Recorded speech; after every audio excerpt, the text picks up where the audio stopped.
정부가 코로나로 인해서 침체된 경기를 부양하기 위해서 이른바 소비 쿠폰과 할인 캠페인을 재개하겠다라고 밝혔습니다. 그런데 또 일각에서는 이번 주 토요일에 헬로윈데이를 앞두고 있어서 코로나19에 사람들이 모이면 안 된다라고 단속을 하겠다라고 나오고 있어서 일반 시민들 사이에서 단속을 하겠다는 거냐 아니면 경제를 살리겠다는 거냐 정부의 똑같은 정책을 두고 혼란을 겪고 있다는 보도가 나오고 있습니다. 먼저 단속 이야기부터 좀 먼저 들어보겠습니다.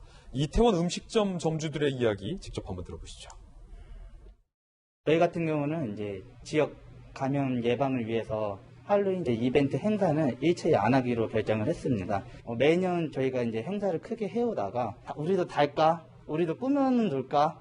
안 하면 바보짓 아닐까? 그렇지만 결과적으로는 안 하는 게 맞다라고 계속 생각이 들고 기업으로 했을 때 저희가 좀 도움이 되지 않을까. 대표질도 또 좋은 의견으로 저희가 이런 걸 좀 포기를 하는 게 맞다고 생각했습니다. 서울시에서는 이런 포스터를 제작해서 공개했습니다. 앞서 신문 읽어준 남자에서도 잠깐 소개해드렸는데 할로윈데이 즐기다 유령이 될 수 있다. 돌아가실 수 있다라는 말이에요. 코로나에 걸릴 수 있다. 그래서 좀 모임을 자제하라. 특히 이제 젊은 층들이 클럽 등지에 북적북적 모이는 걸 좀 단속하겠다라는 입장인데 헬로윈데이에 클럽 가면 어떻게 될까? 함께 보시죠. 서울시 헬로윈데이 앞두고 오늘부터 사흘간 클럽 감성주점 108곳 점검하겠다. 업소 한 곳당 전담 공무원 2명을 배치하겠다. 손님이 가장 많은 시간대 0시부터 새벽 2, 3시까지 업소에 상주하겠다는 방침이고요. 방역수칙 위반 업소를 단속하겠다는 겁니다. 집합금지 명령, 원스트라이크 아웃 제도를 시행하겠다라고 단단히 벼르고 있습니다. 그런데 모임 자제 하루 만에 할인 캠페인을 재개하겠다고도 정부는 밝히고 있습니다. 자, 방금까지는 헬로윈 모이지 마라 라는 거였는데 대한민국 정부 외식, 여행, 숙박 할인 캠페인 내일부터 재개한다라고 어제 밝혔습니다. 내용은 이렇습니다. 주말에 3번째 외식 후 4번째 외식할 때는 긁은 거에서 10,000원을 할인해준다. 꽤 크게 할인해주네요. 4번째 외식할 때는 20,000원 결제하면 10,000원을 그냥 깎아주는 거예요, 정부가. 할인 센데요. 천여개 여행 상품 예약 시에는 무려 30% 요 천여개 항목에 대해 할인해준다. 할인 센데요. 혹하는데요. 경제와 방역 사이 마상혁 경남도 의사회 감염병 대책위원장 정부 조직이 한몸으로 일관되고 명확한 메시지를 줘야 하는데 지금은 정부 내에서도 손발이 맞지 않는 것 같다라고 한국일보에 인터뷰를 하고 있습니다. 박정화 전 청와대 대변인. 네. 물론 이제 헬로윈을 앞두고 원포인트로 단속을 하겠다라는 측면도 있고 또 정부 고민을 따르면 경제가 워낙 또 침체되니까 그 와중에 또 할인 쿠폰 발행할 수밖에 또 없다. 이해가 되긴 하는데 오늘 뭐 한국일보 등에서는 그래서 어쩌라는 거냐 혼란이 좀 있다는 거예요. 그러니까 당황스러운 부분이 있는데요. 며칠 전 저희가 독감 예방 주사 맞으신 분들은 좀 몇몇 분 사망 사고 있는 건에 대해서 저는 굉장히 보수적으로 접근을 해야 된다라고 말씀을 드렸는데 정작 놀란 거는 그날 이후 독감 예방 접종이 재개가 됐는데 굉장히 많은 국민 여러분들이 가서 이 접종을 했어요. 이런 걸 보면서 코로나19를 그동안 극복해 왔던 게 정말 정부 방침을 따르고 좀 전에 업주분들 얘기 들어봤습니다만은 자발적으로 휴업하고 이랬던 국민들의 이 힘, 지지, 그 다음에 이런 것 때문에 극복해 왔다. 물론 이 전문 방역 당국의 노고도 있었지만 그랬는데 지금 정작 정부는 어제도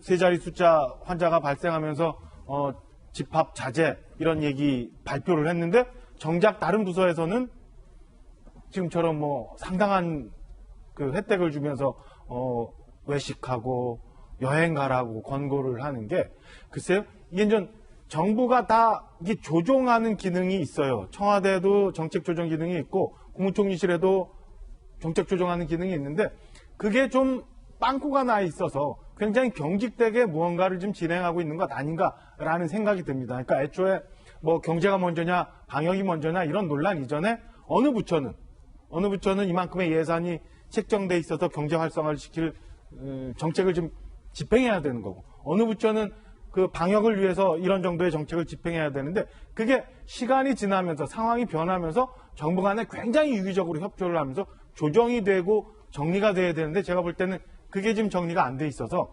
한쪽에서는 코로나 예방하기 위해서 집합금지 해야 됩니다 라고 국민들한테 대부분 말씀을 드리고, 또 한쪽에서는 아니 지금 경제를 살리기 위해서 이렇게 해야 됩니다라고 서로 모순된 발표들을 하고 있는 것 아닌가라는 생각이 듭니다. 그래서 빨리 이런 건에 대해서는 청와대가 됐든 국무총리실이 됐든 뭐 전부처 모여서 종합적으로 순서를 잡아서 정리하는 이런 대책을 좀 만들었으면 하는 바람이 있고요. 아까 말씀드린 것처럼 모든 정부 정책에 대해서 정말 성실히 충실히 따르면서 지금도 코로나19 독감 뭐 이런 정책에 같이 호응하고 있는 국민들 생각해서라도 조금 더 좀 긴장감을 갖고 이런데 대처를 했으면 좋겠다라는 아쉬운 말씀 드립니다. 예, 오늘 코로나 신규 확진자 수가 발표됐는데 125명. 지금 며칠째 연속으로 세 자릿수가 됐고 1단계가 완화됐지만 125명이면 무시 못할 수치인데, 자 이제 할인 쿠폰하고 외식 상품권, 여행 할인 이 제도와 지금 코로나 신규 발생하는 숫자와 또 다른 한편에서 단속하는 어떤 분위기 기조가 정부 안에서 좀 맞지 않느냐는 지적이었습니다. 박수현 대변인님. 우리 박정화 대변인님 이 말씀을 정부가 귀 새겨 들어야죠. 그렇게 해야 맞습니다. 정부는 첫째도 국민이고 둘째도 국민입니다. 방역을 생각하는 것도 국민을 위한 일이고 경제를 생각하는 것도 국민을 위한 일입니다.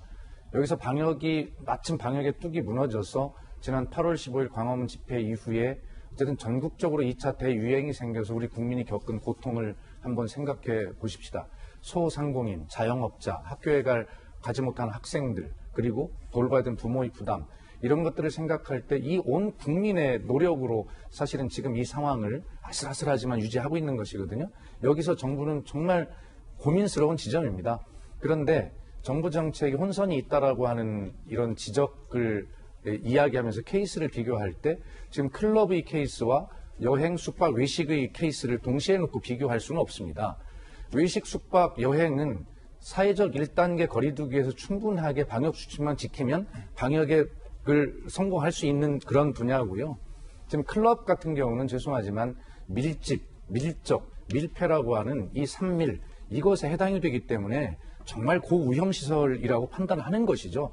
그래서 그런 부분에 대한 방역 기준을 더 강화하는 것은 당연히 해야 할 일이고요. 또 경제를 측면에서 국민을 생각하는 외식, 숙박, 여행 이 분야의 어떤 그 소비를 활성화하는 문제 역시도 똑같이 국민을 생각하는 균형 있는 정책이다. 그러나 박정화 대변인 지적대로 혹시 그럼에도 불구하고 컨트롤 타워가 부족해서 그런 부분을 균형을 잘 못 잡는 부분이 있지 않을까라고 하는 그런 부분에 대해서 정부는 더 심혈을 기울여야 한다고 생각합니다. 밀집, 밀접, 밀폐. 클럽과 이제 다른 여행은 다르다. 라는 또 말씀까지 들어봤습니다.